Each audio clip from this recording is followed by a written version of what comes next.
Hello and welcome to another update video about QNT. The QNT chart continues to move sideways at the moment. Had a bit of up and down.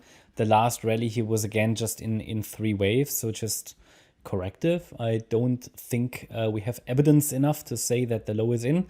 Of course, it could be in, but then it's not very evident in the chart yet. The red support line here, which is basically a breakthrough point to the downside. This is relevant in the end. Okay, originally I thought we break through, it looked like we were breaking through already faster than I initially thought, because I assumed it would be quite relevant, this previous wave 4 low. Then we broke it, but actually recovered quite quickly. So it seems to be meaningful support. Now price seems to be again consolidating below this previous resistance block, which we talked about. So the fact that it broke below it means it will be more difficult for the price to recover. And yes, it's holding above support, but I don't think it's major support, at least doesn't look like it.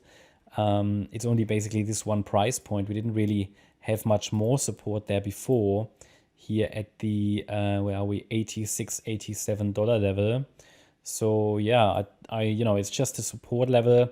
If it breaks, which in my reading would be still very likely, and my interpretation of the chart, I still think it's very likely that we get another low. And you will remember that $80 is still my ideal target on this QNT chart. So I'm still watching that. It might actually be that we now have an additional trend line here that we can track. Yes, so this actually starts to look a little bit like a triangle or so, but we've got a descending trend line here, and I will change the color to white. I'll take that channel out. That was useful for a while, but channel broke, not respected anymore. Again, I don't use these channels primarily for analysis. I also don't use trend lines primarily for analysis, but they can be useful to get an understanding where we find some structural support and resistance.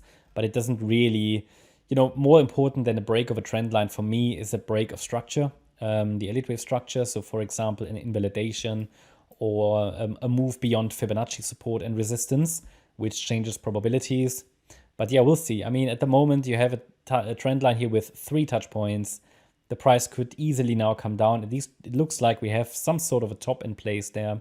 And if it breaks below the $87 level, which is the wave 4 low here, then the price should follow through to the downside next to $80. That's basically what I'm observing. This will remain my view. This will remain my view as long as the price stays below the $101.50 level.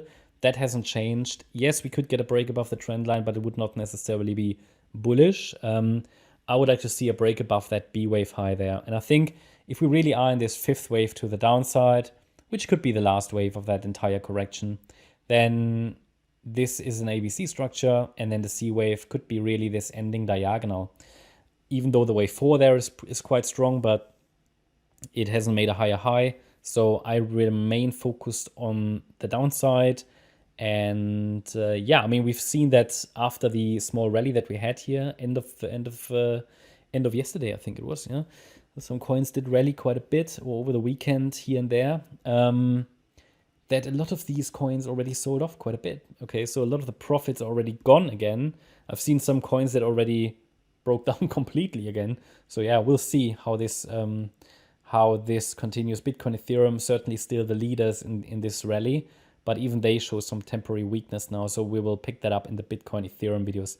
But yeah, that's my update about QNT. I hope you liked the update. If you did, please hit the like button, leave a comment and subscribe. And if you really like the content, then please check out the channel membership. Thanks a lot for watching. Bye-bye.